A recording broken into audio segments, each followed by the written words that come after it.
വേഗത്തിൽ മുട്ടയുടെ ഗ്രേവി ഉണ്ടാക്കാം. അതിന് ഉള്ളിയെല്ലാം കുക്കറിലിട്ട് എന്നിട്ട് ഉപ്പിടാം.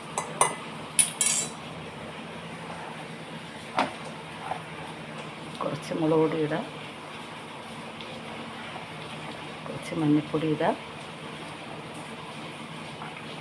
എന്നിട്ട് കുറച്ച് എണ്ണ ഒഴിക്കാം. എന്നിട്ട് ഒരു ചെറുതായിട്ട് ഇച്ചിരി ചൂടുവെള്ളം ഒഴിക്കുക. ചൊള്ളായാലും കുഴപ്പമില്ല.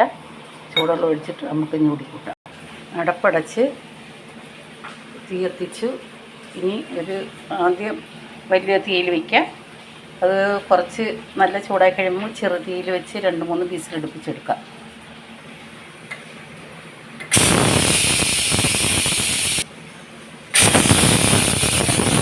കുക്കറിൽ ഉള്ളി 2 വിസിലിട്ട് ഓഫാക്കി നമുക്ക് അതിനുള്ള ഗ്രേവി ഉണ്ടാക്കാം. കടുകിട്ട് 4 പച്ചമുളക്, 1 തക്കാളി, കരിവേപ്പില നമുക്ക് അതിൻ്റെ കൂടെ ഇഞ്ചി വെളുത്തുള്ളി പേസ്റ്റ് ഇടാം. അത് നമുക്കൊന്ന് ചെറുതായിട്ട് വഴറ്റിയെടുക്കാം. തക്കാളി വഴന്നിട്ടുണ്ട്. ഇനി നമുക്ക് പൊടി ചേർക്കാം. ആദ്യം കുറച്ച് മുളക് പൊടി എടുത്തുകൊണ്ട് മുളക് പൊടി കുറവാണ്. മുളക് പൊടി, മല്ലിപ്പൊടി, മഞ്ഞൾപ്പൊടി, പിന്നെ ഗരം മസാല, ഇത് കുരുമുളക് പൊടി ചെറുതായിട്ട് നമുക്കൊന്ന് വഴറ്റിയെടുക്കാം. പിന്നെ മസാല നല്ലപോലെ വഴന്നു, തക്കാളി മസാല വഴന്നു. നമുക്ക് ഉള്ളി ഇട്ട് കൊടുക്കാം. ഉള്ളി വേണ്ടേ, അടിക്കൊന്നും പിടിച്ചില്ല. ഒരിറ്റ് വെള്ളം ഒഴിച്ചില്ല. നമുക്ക് ചൂടോടെ തന്നെ നമുക്കിതിലോട്ട് ഒഴിച്ച് കൊടുക്കാം.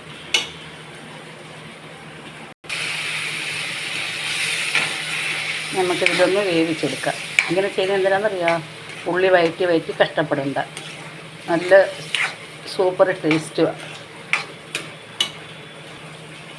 വേണ്ട ഇങ്ങനെ റോസ്റ്റായിട്ട് എടുക്കേണ്ടതൊക്കെ റോസ്റ്റായിട്ട് എടുക്കാം. അല്ലാതെ നമുക്കത് ഇച്ചിരി കറിയായിട്ട് എടുക്കണമെന്നുണ്ടെങ്കിൽ ആ കുക്കറിൽ തന്നെ ഇച്ചിരി വെള്ളം ചൂടാക്കണം.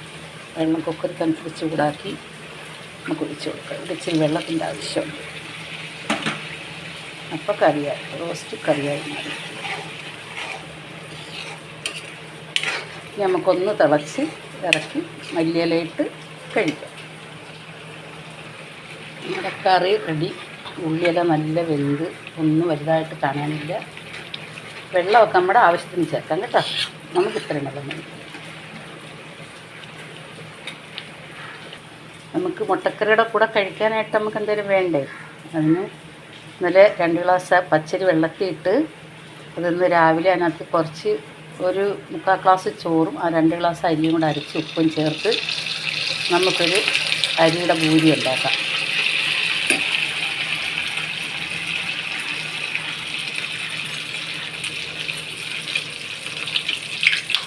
ഷേപ്പ് മാറിപ്പോയി.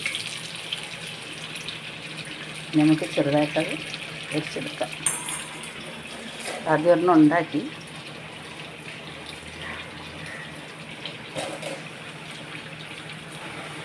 നമുക്കൊരു കിണ്ണത്തിലിട്ട് ഒഴിക്കാം. അപ്പം മാവ് തെറിച്ച് വീഴുക.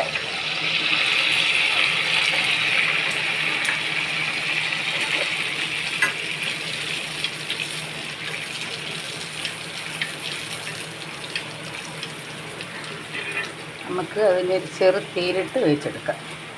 വലിയ തീ വേണ്ട. നല്ല തിളച്ചെണ്ണയിൽ വേണം ഒഴിക്കാൻ. ഒഴിച്ച് കഴിഞ്ഞ് ശകലം കഴിയുമ്പോൾ തീ കൊടുത്തിട്ട് കുറച്ച് തീയിൽ മറിച്ചും തിരിച്ചിട്ട് വേവിച്ചെടുക്കണം.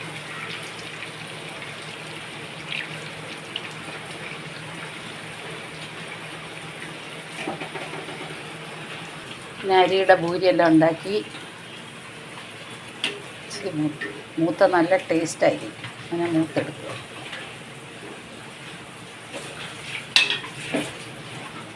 മുട്ടയപ്പവും അരിപൂരിയും മുട്ടയും കൂട്ടി നമുക്ക് കഴിക്കാം. ഇത് കൈ പിടിച്ചുകൊണ്ട് പൊട്ടിക്കൊണ്ടാടാം. വേണം. നല്ല പൂരിയാണ്. അരിപ്പൂരി മുട്ട കറി ഇതായിരിക്കും ഉണ്ടാക്കി കഴിയണം കേട്ടോ.